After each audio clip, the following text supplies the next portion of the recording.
எல்லாருக்கும் வணக்கம். அரட்டை ஸ்குவாட் அசம்பிள் ஆயிட்டோம். நானும் மட்டும் இந்தியா பாகிஸ்தான் ப்ரீவியூ துபாயில் இந்த மதர் ஆஃப் ஆல் ரைவல்ரிஸ் அப்படின்னு சொல்கிற இந்தியா பாகிஸ்தான் இன்னமும் வந்து எந்த அளவுக்கு ரைவல்ரி இருக்குது அப்படின்னு பார்க்கணும். ஆனால் இந்தியாவும் பாகிஸ்தானும் விளாண்ட கடைசி சில என்கவுண்டர்ஸ்லாம் வந்து இந்தியா தோக்குற மாதிரி தான் ஆயிடுச்சு. டு பி ஃப்ரேங்க்கு, அந்த மெல்பர்னில் விராட் கோலி அடித்தது ஒரு இண்டிவிஜுவல் ப்ரில்லியன்ஸு. பும்ரா வந்து அந்த நியூயார்க்கில் வந்து அவங்க க்ரூசிங் டு வின் பாகிஸ்தானை, அவங்களா த்ரூவே த கேம். அந்த மாதிரி Pakistan irrespective of their form before the tournament or before the game இந்தியாவோட விளையாடும்போது எப்பவுமே கேமை ரைஸ் பண்ணி ஆடிருக்காங்க. அந்த மேட்ச்சை தோக்கக்கூடாது அப்படின்னு விளையாடுவாங்க. ரெண்டு டீமுமே அப்படிதான் ஹார்ட் ஃபாட் கேமாக தான் இருக்கும். பட் இந்த வென்யூவில் 152 ஃபார் நோலாஸ் ஞாபகம் இருக்குன்னு நினைக்கிறேன். இந்தியா வந்து தோத்தது பாகிஸ்தானோட வேர்ல்ட் T20 2021. ஸோ நீ என்ன நினைக்கிற இந்த மேட்சை பற்றி? இல்லை, அது ரீசெண்ட் ரெக்கார்ட்ஸ்லாம் ஓகே, க்ளோஸாக இருந்துச்சு அப்படின்னு இருக்கும். இப்போ இருக்கிற அவங்களோட லைக் அவங்க இன்னும் இந்த ரெண்டு பேரை பாபர் அசாம் ரிஸ்வான்லாம் இது பண்ணிட்டு கம்ப்ளீட்டாக new team, but very very inexperienced batting சரி, லைன். நீங்களும் ரோஹித் கோலி இல்லை, அங்கே பாபர் ரிஸ்வான் இல்லை, கரெக்டாக வச்சுக்கலாமா? ரோஹித் கோலி வந்து ரிட்டையர் ஆகிட்டு போனாங்க, போயிட்டாங்க, அது வேற.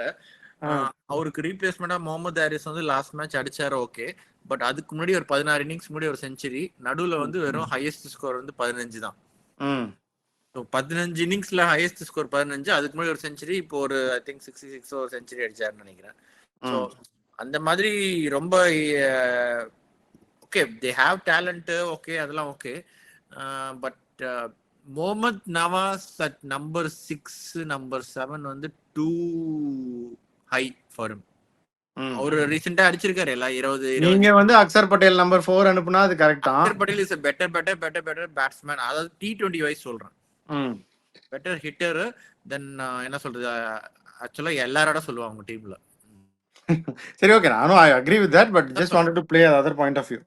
நம்ம வந்து அக்சர் பட்டேல்ல 8ல விளையாடுறோம். அவரு 8ல வராரு. ஆமா, பட் ஃப்ளோட்டராவும் அவர் யூஸ் பண்ணிருக்கோம் நிறைய. அதுதான் சொல்றேன், அவரு 8லனா நான் என்ன சொல்றேன், அவ்வளவு நல்ல பேட்ஸ்மேன் நம்ம 8ல வச்சு விளையாடுறோம், அவ்வளவு பேட்டிங்ல இருந்து. அங்க வந்து முகமது நவாஸ் வந்து 6ன்றது வந்து வெரி ஹை ஃபார் 6 or 7. சரி, இப்போ டீம் கம்போசிஷனுக்கு வருவோம். அவங்க வந்து towards end of the tri series they realised இந்த ஹாரிஸ் ராஃப், இந்த ஹசன் அலிலாம் விளையாடுறதுக்கு ஃபுல்லாக all out spin attack. Shaheen Afridi அப்படிங்கிற ஒரு பிரீமியர் சீமர், மற்ற எல்லாருமே ஸ்பின்னர்ஸ். அப்ரார் அஹமது, இந்த சுஃபியான் முக்கியம், அந்த மாதிரி வெறும் ஸ்பின்னர்ஸாக வச்சு அவங்க தே ட்ரை டு இது. இந்தியாவும் அதே ஃபார்முலாவும் they crack that same formula. Bumrah அப்படிங்கிற ஒரு சீமர், ஹர்திக்கு, மற்றதெல்லாம் வந்து ஸ்பின்னர்ஸ் தான். இன்கேஸ் சம்படிஸ் பவுலிங் சீம் அப்படின்னாலும் அவங்க சிவம் தூபேன்னு ஒருத்தர் அதுக்காகவே வச்சிருக்காங்க. ஸோ அவங்க கிளியர் கட்டாக தே ஹவ் பிளான்ட் இந்தியா. பாகிஸ்தானும் இப்போ அதே அப்ரோச் தான் எடுப்பாங்களா இந்த மேட்சுக்கு, என்ன நினைக்கிறேன்? இல்லை ஒரு எக்ஸ்ட்ரா சீமர் ஆடுவாங்களா?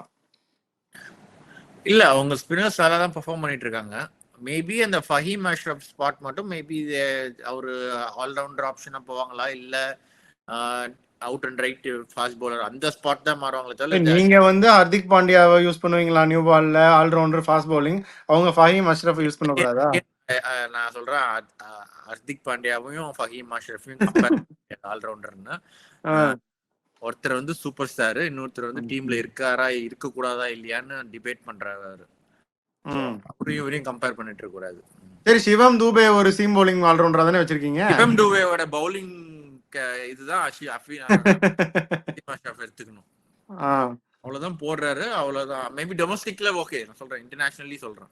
சரி, அப்ப டூபேக்கு இங்க இடம் இருக்குல்ல, அப்ப அஷ்ரஃப்க்கும் அங்க இடம் இருக்கணும்ல.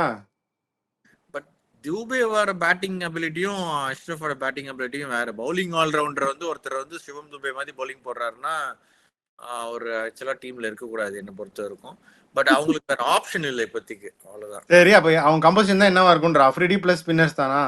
Afridi plus spinners, maybe Faheem Ashraf பதில் ஒரு அவுட் அண்ட் ரைட் பேசர் எடுத்து வரலாம். பட் அது இன்னும் பேட்டிங் ஆப்வியஸ்லி வீக் பண்ணும். ஆமா, ஹாரிஸ் ராஃப் வந்து ஒரு மேட்ச் அடிச்சார் 30 ரன், பட் அதெல்லாம் நம்ப முடியாது. ஹசன் அலியும் அப்படிதான், I can hit a few sixes, but அதையும் நம்ப முடியாது. அப்படி பார்த்தா ஹர்ஷித் ராணாவுமே அப்பப்போ அடிப்பாரு. ஸோ இப்போ இவங்களும் வந்து I don't think they're going to make any changes. UAE beat பண்ண அந்த டீம் தான் விளையாடுவாங்கன்னு நினைக்கிறேன். நீ என்ன நினைக்கிறேன்? அதுதான், they will go with the same team unless ஏதாச்சும் ரொம்ப லைக் நம்ம முன்னாடி சொன்னோம்ல, அவ்வளோ கிராஸ் விட்டுருக்காங்க அப்படின்னு சொல்லிட்டு இருந்தோம். இவங்க வேணா டிசைட் பண்ணது வந்து எண்ட் ஆஃப் தி டே ஹர்ஷ்தீப் விளாட்ற மாதிரி தான் இருந்துச்சு. ஆனாலும் பிச்சை பார்த்துட்டு அதுக்கப்புறம் டிசைட் பண்ணாங்கன்னு சொல்றாங்க. ஏன்னா மார்க் பண்ணாங்கன்னு போட்டுருந்துச்சு. மேபி தெரியல, அது மட்டும் வந்து மை திங்க் ட்வைஸ் அபவுட், அதுதான் நினைக்கிறேன். மற்றபடி தேர் ஃபிக்ஸ்டுன்னு நினைக்கிறேன். ஓகே, கண்டிஷன்ஸ் டியூ அன்னைக்கு எவ்வளோ வந்துச்சு முதல் மேட்ச்ல துபாயில் இந்த வென்யூவில்? பெருசா ஒன்றும் டியூ வரல அவ்வளோ. பெருசா வரல. ஓகே, இனிஷியலா கொஞ்சம் நியூ பால் ஏன்னா வேல்யூ. மேட்ச் சீக்கிரம் முடிஞ்சிச்சு கொஞ்சம், அதனால சொல்ல முடியல. பட் மற்ற மேட்சஸ்லயும் பெருசா ஒன்றும் டியூ வரல. Make any difference. சரி, ஓகே. பட் இதுதான் கொஞ்சம் நியூ பால் வேல்யூ இருக்கே இனிஷியலா. அதுக்கு அதான் வச்சு போட வேண்டியதுதான். ஹர்திக் பாண்டியா, பும்ரா வச்சு போடுறாங்க. அதில் தான் ஒன்று ஃபுல்லா 3 ஓவர் ஃபர்ஸ்ட் எடுத்தோடனே ஃப்ரண்ட் லோட் பண்ணாங்க. அவங்களுக்கும் வந்து ஐ திங்க் அஷ்ரஃபையும் ஷஹீனையும் வச்சு போடுவாங்கன்னு நினைக்கிறேன். இல்ல இது இருக்கும். ஆமா, சைம் அயூபும் அதுதான். They're giving him lot of chances to the ball also. Especially Hesson வந்ததுக்கு அப்புறம் நிறைய ஆப்பர்ச்சுனிட்டிஸ் கொடுக்குறாரு சைம் அயூப்க்கும். ஸோ தட் அந்த மாதிரி கொடுக்குறது என்ன நல்ல விஷயம் அப்படின்னா, ஈவன் தோ ஒரு லீன் ரன் வரும் இவென்ச்சுவலி. இப்போ அவருக்கு இருக்க மாதிரி பேட்டிங்கில் வந்து சில சமயம் நல்ல ஃபார்மில் இருப்பாங்க. ஒரு பேட் பேட்ச் வந்தாலும் பவுலிங்கில் கொஞ்சம் கான்ட்ரிபியூட் பண்ணி அந்த ஒரு கான்ஃபிடென்ஸ் இதாக இருக்கும். டீம்லையும் அவங்களுக்கு வந்து ஒரு ஸ்பாட்டை வந்து அதை செக்யூர் பண்ணுறதுக்கு இன்னும் யூஸ்ஃபுல்லாக இருக்கும். ஸோ அதையும் சைம் அயூப் அவங்க யூஸ் பண்ணுறது வந்து I think they're using it in a very right manner அப்படின்னு நான் நினைக்கிறேன். நீ என்ன நினைக்கிற? அதான் ஒன்ஸ் இந்த மாதிரி ஒருத்தர் 2 ஓவர் ரெகுலரா போட ஆரம்பிச்சா they can play with it. அவரை வச்சு இப்போ சல்மான் ஆகாமையும் அவரையும் வச்சுக்கிறோம். ஒரு 4 ஓவர் போட்டு இன்னொரு பேட்ஸ்மேன் எக்ஸ்ட்ரா இது பண்ணலாம். இப்போ சப்போஸ் பேட்டிங் ஆப்வியஸ்லி வீக்கா இருக்கு. ஏன்னா நிறைய வீக்கா இருக்குன்ற சென்ஸ் இன்டர்நேஷனலி நிறைய பேர் எக்ஸ்பீரியன்ஸ் இல்லாம இருக்காங்க. போன அந்த இன்னொரு ஓப்பனர் கூட சாஹிப் சாதா ஃபர்ஹான் கூட ஒரு 2 பால் 29 அடிச்சாரு. ஓப்பனிங் இறங்கி 2 பால்லாம் இந்த சமயத்தில் அடிக்கிறது என்ன? 2 பால் 29 தான்டா. ஆனா அவர் இன்டென்ட் பார்த்தனா எல்லா பாலும் ஒரு 6 அடிக்க தான் பார்ப்பாரு. மாட்ட மாட்டேங்குது அவருக்கு. அவர் அந்த சரி, ஏத்த மாதிரி மாறணும்ல. என்னதான் இருந்தாலும் ஓப்பனிங் வந்துட்டு 2 பால்லாம் அடிக்கிறதுலாம் வந்து அந்த காலத்துல. ஸோ அதான் சொல்றேன், எக்ஸ்பீரியன்ஸ் இல்ல. அவரால் அடாப்ட் பண்ணிக்க முடியல. அவர் பிஎஸ்எல்ல வண்டியா அடிப்பாரு, இஷ்டத்துக்கு அடிப்பாரு, எல்லா பாலையும் இது பண்ணுவாரு. இங்க அவரால் அடாப்ட் பண்ண முடியல. லாங் ரன் கொடுக்குறோம் அப்படின்னு சொல்லியிருக்காங்க. But okay, that's reasonable. அதாவது ஒரு டிசிஷன் எடுத்துட்டாங்க. அது பாகிஸ்தான் யூஷுவல் இது மாதிரி இல்லாம லாங் டர்மா ஹெசன் கொடுக்குறாரு. That's fine. அப்ராரோட வேல்யூ அவங்க ரியலைஸ் பண்ணிட்டாங்க. அப்ராருக்கு பவர் பிளேலே பவுலிங் கொடுக்குறாங்க. அப்ரார் நல்லா தான் போடுறாரு. அவரை போன சாம்பியன்ஷிப் நல்லாவே போட்டாரு. 2020 நல்லாவே போட்டாரு. கொஞ்சம் ஒரு 2 மேட்ச் ஒரு சீரீஸ் சரியா இல்லைன்னா உடனே இவங்க அந்த அப்ரப்ட் டிசிஷன் எடுக்கிறத வந்து இது பண்ணணும். அது ஆக்சுவலா கொஞ்சம் பண்றாங்க. பட் தெரியல, பார்ப்போம். அவன் அது வச்சிருந்தே பண்ணிருக்கலாமோ. யாராச்சும் ஒருத்தர் ரிஸ்வான் மட்டும் வச்சிருந்துட்டு அந்த இதை பண்ணிருக்கலாமோன்னு தோணுது. அவங்களுக்கு அதே தான்டா, கோலி மட்டும் அந்த மாதிரின்றது இல்லாம சரி பண்றீங்க ரெண்டும் அப்படின்ற கணக்கு தான்.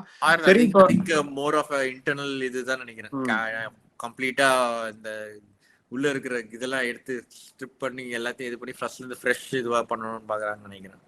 அதுதான் அப்ரோச். நமக்கு வந்து ஃபீல்டில் நடக்கிறதா நம்ம பார்க்குறோம். பிஹைண்ட் த டோர்ஸ் என்ன நடக்குது, ஒரு கேப்டன் சொன்னால் கேட்குறது, அதை ஓவர் ரைட் பண்ணுறது, அந்த மாதிரி இஷ்யூஸும் இல்லாமல் ஒரு புது கேப்டன் போடுறோம், அவருக்கு ஒரு ஃப்ரீ ஹேண்ட் கொடுக்குறோம் அப்படின்னா ட்ரெஸ்ஸிங் ரூம்லையும் கேப்டன் சொல்கிறது தான், இல்லை கோச் சொல்கிறது தான், கேப்டன் கோச் அப்படிங்கிற ஒரு திங்க் டேங்க் வாட் எவர், அதை வந்து டிஸ்டர்ப் பண்ணுற மாதிரி எந்த ஒரு இதுவும் இருக்கக்கூடாது அப்படின்னு அவங்க நினச்சிருக்கலாம். So many reasons. ஆனால் இதில் என்னென்னா ஷஹீன், இப்போ நம்ம அடுத்து மேட்ச் அப்ஸ் தான் பேச போகிறோம். ஷஹீன் மட்டும் இருந்திருந்தாரு அப்படின்னா இந்நேரம் ரோஹித் சர்மா ஷஹீன் அப்படின்னு ஒரு மேட்சப்பை தூக்கி வீசியிருப்பேன் நான். இப்போ வந்து அந்த மேட்சப் கிடையாது. அபிஷேக் சர்மா ஷஹீன் வந்து கொஞ்சம் இன்ட்ரெஸ்டிங்காக தான் இருக்கும். அடியே போட்டுருவாரோ அப்படின்னு எனக்கு தோணுது. இந்த பக்கம் வந்து இவர் ஓப்பனிங் கில்லு. ஸோ இந்த மேட்சப் பற்றி என்ன நினைக்கிற? கில் வந்து ஓகே, கொஞ்சம் பேக் ஃபுட்ல தான் விளையாடுறதுனால அந்த அளவுக்கு ஒன்றும் பெருசா எல்பிடபிள்யூ அதெல்லாம் ஆக மாட்டாரு. பட் ஆனால் கொஞ்சம் நிறைய போல்டா கொஞ்சம் இனிஷியலா. பட் ஆனால் அது மோர் ஆஃப் ரைட் ஹேண்டர்ஸ் இது, லெஃப்ட் ஹேண்டர்ஸ் இல்லை. அண்ட் ஐ திங்க் நானும் அதான் நினைக்கிறேன், அபிஷேக் சர்மா வந்து கொஞ்சம் அடியாக தான் போடுவாரு. ஐ திங்க் ஃபுல்லா பவர் பிளே முடிச்சு விட்டுருவாரு தான் நினைக்கிறேன். பார்ப்போம். அவர் வந்து விட்டே கொடுக்கக்கூடாது, ஃபுல்லாக இன்டு த பாடி. அவருக்கு லைன் கரெக்டாக இல்லாட்டி பயங்கரமாக ஷஹீன் அடி வாங்குவாருன்னு எனக்கு தோணுது. பார்ப்போம் என்ன ஆகுதுன்னு. வேற என்ன இன்ட்ரெஸ்டிங் மேட்ச் வந்து ஒரு 2 அடி அடிச்சிட்டாங்கன்னா அதுக்கப்புறம் கொஞ்சம் அந்த என்ன சொல்றது, எக்ஸ்பீரியன்ஸ் பவுலர் மாதிரி இல்லாம நிறையவே இன்னும் கொஞ்சம் நிறைய போற மாதிரியே போட்டுட்டு இருப்பாரு கொஞ்சம். அதுக்கப்புறம் மிடில் ஓவர்ஸ்ல வந்து அவங்க ஸ்பின்னர்ஸ் என்னதான் போட்டாலும் சூரியகுமார் மாதிரி ஒருத்தர் வந்து இல் மெனுவர் எப்படி நீங்கள் ஃபீல்டு வச்சாலும் நீங்கள் உள்ளே வச்சுட்டு ஃபைனலுக்கு வச்சிருப்பீங்க, அங்கேயே தூக்கி 2 அடிப்பார். அங்கே பின்னாடி நீங்கள் இங்கேருந்து ஸ்வீப்பர் உள்ளே கொண்டு அங்கே பின்னாடி போடுவீங்க, இன்சைட் அவுட் அங்கே தூக்கி அடிப்பார். அதனால he summon who'll manoeuvre the field well. And அந்த சைடு வந்து இவங்க சிவம் துபே எல்லாம் likely to get a promotion. ஏன்னா எஸ்பெஷலி ஒரு 4 ஸ்பின்னர்ஸ் அவங்க ஆடினாங்க அப்படின்னா I feel Shivam Dube is likely to get a promotion இந்த மேட்ச்சுக்கு. நீ என்ன நினைக்கிற? ஆமா, Mohammad Nawaz left hand spinner இருக்காங்க, லெஃப்ட் ஸ்பின்னர் எல்லாம் இருந்தாங்கன்னா கண்டிப்பா அவர் மூடி இறக்கி விடுவாங்க. ஸோ அதுதான் அவங்களும் வந்து ஃபக்கர் வந்து கொஞ்சம் ஃபுல்லாக விளாடணும், இந்தியன் ஸ்பின்னர்ஸை கவுண்டர் பண்ணணும், கொஞ்சம் யூ ஷுட் பிளே த்ரூ. ஏன்னா அந்த அளவுக்கு வந்து நீ சொன்ன மாதிரி நவாஸ் 6, பட் தென் நவாஸ் வந்து டிஸ்ட்ராய் பண்ணுவாரான்னு கேட்டால் we have to wait and watch. இவர் வந்து he can Fakhar has to take time, get set and then go after the bowlers. அதனால் அவரோட ரோல் வந்து இந்தியன் ஸ்பின்னர்ஸை டேக்கிள் பண்ணுறதுல ரொம்ப க்ரூஷியல் நான் நினைக்கிறேன். பட் அதான் அவங்க ஆனால் எப்படி விளையாடி வருண் சக்கரவர்த்தி இப்போ வந்து அப்போ வந்து அடிச்சாங்க 10 விக்கெட் வந்து, இப்போ வந்து வேற இதில் இருக்காரு அவரு. ஸோ கொஞ்சம் ஹெல்ப் இருந்துச்சுன்னா கொஞ்சம் கஷ்டம் தான் வருண் சக்கரவர்த்தியும் குல்தீப்பும் ஃபேஸ் பண்ணுறது. அதுதான். ஸோ அது வந்து கீ மேட்சப். இந்த 2 பேருமே பராஜ் ஆஃப் ஸ்பின்னர்ஸை ரிலீஸ் பண்ண போகிறாங்க. ஸோ அதை இவங்க எப்படி கவுண்டர் பண்ண போகிறாங்க, அந்த மிடில் ஆர்டர் இந்த மிடில் ஆர்டர்னா மேட்சப்பே கிடையாது. பட் ஸ்டில் இவங்க ஈவன் தோ இப்போ நான் இவங்க சூரியகுமார்லாம் ரைட் ஹேண்டர் அப்படின்னாலும் 360 ஆடுற பிளேயர்ஸ் அப்படிங்கிறனால they will make best use. So India will go in as clear favourites. இதில் வந்து கேம் சேஞ்சர்ஸ், ஒரு கீ பர்ஃபார்மர்ஸ், ஒரு மேட்ச் வின்னிங் பர்ஃபார்மன்ஸ் கொடுக்க போகிறது யார், இந்தியாவில் யார், பாகிஸ்தானில் யார் நீ நினைக்கிற? போன தடவை நான் அபிஷேக் சர்மான்னு சொன்னேன். பட் ஆனால் அபிஷேக் சர்மாக்கு அடிச்சாரு. பட் ஆனால் அதுக்குள்ள மேட்ச் அவங்க முன்னாடி அடிச்சிட்டாரு விட்டாங்க. Again I will go with Abhishek Sharma. Okay. பாகிஸ்தான்ல who's going to have a good match? பாகிஸ்தான்ல who's going to have fantasy wise சொன்னா முகமது நவாஸ் சொல்லலாம்.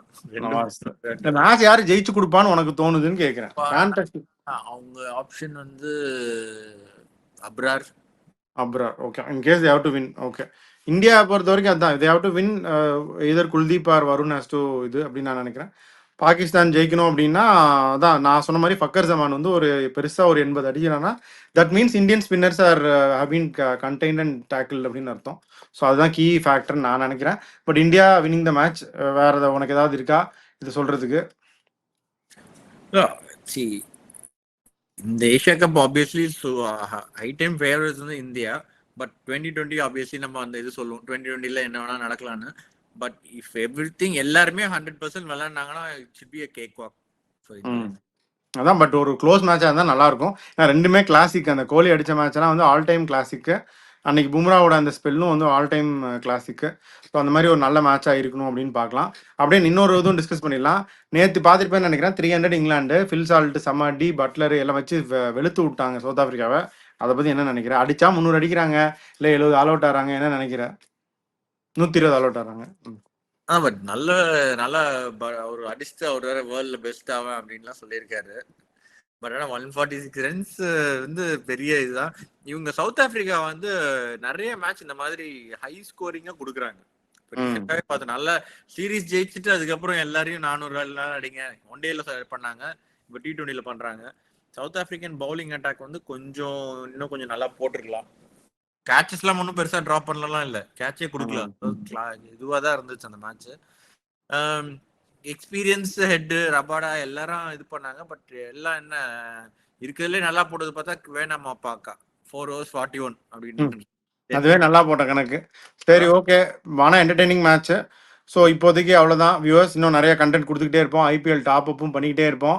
நேற்று ஒரு இது சொன்னோம் ஐபிஎல் இது, ஐ ஸ்டாண்ட் கரெக்டட். நான் மாற்றி சொல்லிட்டேன். முல்டர் வந்து இன்ஜூர் ஆகிட்டாரு, ரீப்ளேஸ்மெண்ட் வந்துச்சுன்னு. அது ஆக்சுவலாக Bryde and Carse injured, Mulder தான் வந்து ரீப்ளேஸ்மெண்ட் வந்தார். So apologies for that, I stand corrected.